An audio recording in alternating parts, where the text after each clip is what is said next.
first, I think a little perspective is in order. As we've said in other committees and even in this committee, I think it's important to remember that employee compensation, including benefits, is only about 11% of state government. If you compare that to the complex of private industry, if you compare that to the percentage in the private sector that is usually taken up by people costs, it's much, much higher because, as you know, state government is basically a funnel. Resources go in and then they go out again on the basis of various formulas. So we give it to colleges and universities, we give it to hospitals and nursing homes and all the rest. And so I don't know of too many private firms that can say that only 11% of their costs are people costs. So that's just something fundamental to state government. But if you look at the complex of the private sector, it's a very good comparison. I've handed out for the committee's benefit another study that came out last week, March 3rd, I think, by EPI. I can't say that I've looked at it in any great detail, but it provides at least another perspective. It asks the questions, are Minnesota public employees overcompensated? And the answer is no, that by a range of 7 to 11%, depending on how you measure, that they're not, that they're actually below the private sector. And you know, I leave it to statisticians to talk about the methodology and all the rest. I can't say that I've looked at it in any detailed way, but I thought it was an interesting and refreshing perspective for the committee to look at, and it's very recent, having come out just last week. I wanted to ask you, you know, as you've said, you've tried to think big here in this bill. Could you describe to us the extent to which you've conferred with the executive branch about this bill? Has it been 1 meeting or 4 meetings or 5 meetings? To what extent have you conferred with folks in the Dayton administration who will have to administer all of this? Representative Downey. Mr. Chairman, I've had 2 or 3 meetings on a variety of different topics relative to government reforms. We have not gone deep into these particular provisions to fine-tune them with the administration. For me to represent that the administration supports these or has vetted these. In fact, I think you'll hear probably some testimony from the collective bargaining units that they do not support these provisions after having had a couple of brief conversations with them. And Mr. Chair, if I could take the liberty also, Representative Simon, you mentioned 2 preamble points to your question.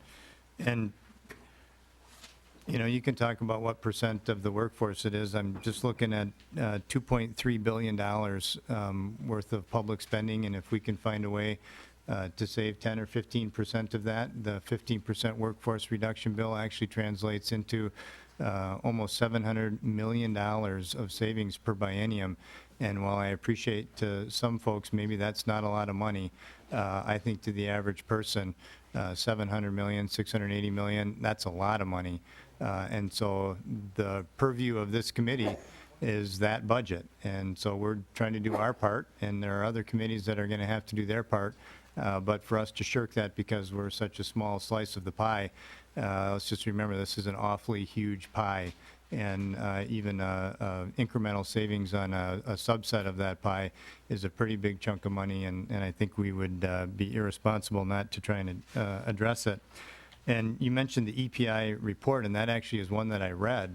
And you mentioned that you hadn't gone into the details of it. I would encourage people to just read the foreword to that report, and it very specifically points out that they control only for experience, education, I think there's disability and other minority status kinds of factors, absolutely excludes the work being performed.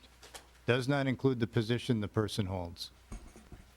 And I'm going to make an extreme example. It's probably not true in many cases, but 20 years with a master's degree, and if you're processing accounts payable checks, you know what, I'm sorry, the value being performed is of a person who's processing accounts payable checks, and frankly, your master's degree or your PhD isn't adding a lot of value to the public complex. So, and this report is the one that in the private sector comparison excludes all self-employed people, excludes everybody in agriculture. I'm not kidding. You guys go read the first 4 pages of this report in the private sector comparison. So every self-employed individual, every corner plumber, every market owner excluded in this compensation study.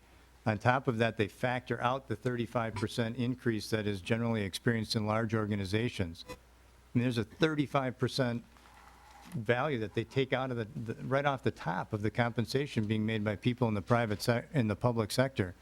So, I mean, we can say this is the domain of economists, but I'm telling you, every time I hear that, I go read the preamble and look at the tables on these reports, because this is a fundamentally flawed report if you want to compare the compensation levels of people in the private sector versus the public sector. Pretty great information if you want to see what people can make in general if they have master's degrees and 20 years of experience, but not at all a good comparison for public versus private sector compensation.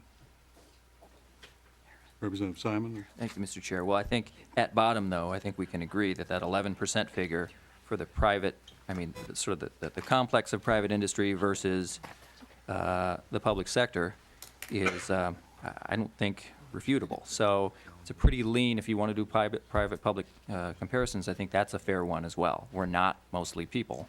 In fact, we're hardly at all people. So you can cut 15% of the 11%, and I'm not saying that isn't a big number or a worthy number to chase. It is, but you got to do it the right way. I guess I would ask, too, and my first question was about your consultation with the Dayton administration or with the executive branch. I guess I'm assuming you don't yet have a partner. I think that's fair to say. What about with the collective bargaining units, the workers themselves? Can you describe to the committee your meetings with them? Have you had 4 or 5 meetings? Has it been 1 meeting? Have they been quick meetings? Have you had a give and take? Could you just describe your general efforts to reach out? Representative Downey? Mr. Chairman and Representative Simon, they have been very few and very short. I don't think you're going to find the collective bargaining units supporting my bill, and I think you'll probably hear them testifying against it today. And again, we just have a difference of opinion about the means to equip and empower our workforce, and I'm not wedded to the current structures, and they are, and so we have a difference of opinion. Again, I just think that the status quo isn't the solution. Representative Simon? Well, Mr. Chair, I'm wondering if you could reconcile this bill with your 15% layoff bill, understanding that it is over the course of years and not immediate. Are those meant to be items on a menu that are mutually exclusive, or is your desired outcome that we do both? Would you like us to do both, the 15% paring down of the workforce over a number of years and the pay freeze for the next year? Is that what you'd like to see, or are they kind of non-exclusive or mutually exclusive menu items? Representative Downey? Mr. Chairman, Representative Simon, good question, great question. All of these are intended to be complementary. The workforce reduction, the reinventing of the public sector employment model. We've provided some concrete examples, for example, in the Office of Enterprise Technology, where we're actually providing some legislative inputs and design to how we get there. So all of this is intended to be hand in glove, working together. Further? Yes, thank you. Representative Simon? So, Mr. Chair, I mean, I think a fair-minded observer looking on all these hearings would say that this is probably more about saving money than it is about empowering workers. I can't get inside your head. I'm not questioning your motives, but I think a fair-minded objective observer would say that the powering impulse behind these bills is mostly, or the scale is tipped mostly in favor of saving money rather than bringing out, making sure our workers are the best that they can be. You're right that all of us, I'm sure myself included, have, during the heat of a campaign or a floor debate or a committee debate, said things about this issue which we wish we could take back. You, in the Government Operations Committee, at one point, in response to a question on a different bill, but on the 15% bill, said that we ought to starve the beast. Do you want to take that back? Or do you still believe that? It's on tape. You think we should starve the beast? Or was that maybe impolitic? Representative Downey? Mr. Chairman, Representative Simon, actually, I did not say that I wanted to starve the beast, and I can produce the transcript of the tape because I actually did go back and have that transcript created. If you remember the context of that discussion, I believe it was yourself and Representative Nelson in the Government Operations Committee suggested that setting a workforce reduction target was unwise, that we would be better off to cut appropriations and to get at the reduction in state government through the mechanism of specific appropriations.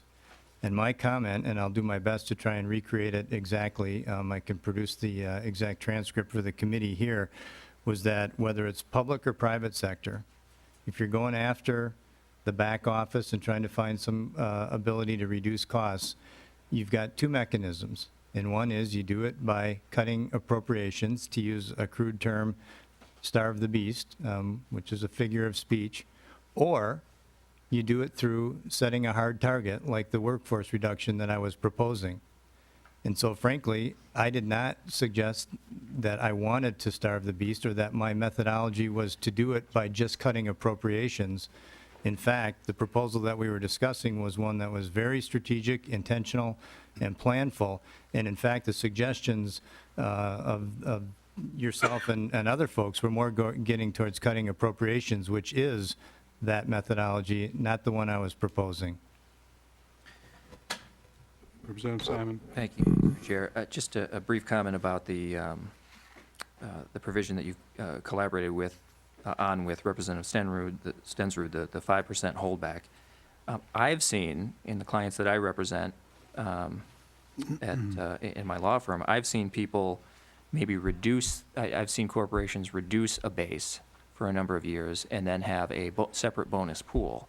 But I confess that I've never seen someone say that we're taking 5% of the actual base, not shrinking the base, but saying you only get 95% of your base. Can you think of other private sector employees who have taken away 5% of the base and then said you can earn back the base if you're good? Have you encountered that in the private sector? Representative I Downey? haven't.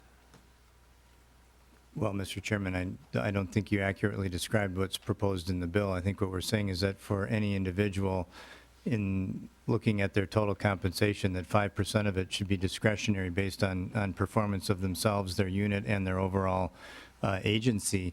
And I mean, I would say I'm trying to think back, I would say every company I've ever been a part of had some kind of a bonus structure like that. And when you look at your overall compensation, a component of it, and as you get more senior and have kind of more at stake, it becomes an increasing component, but some component of it is always quote unquote at risk and performance based. I just think that's the way we align people's objectives and incentives to be the same as the organization and the rest of their coworkers.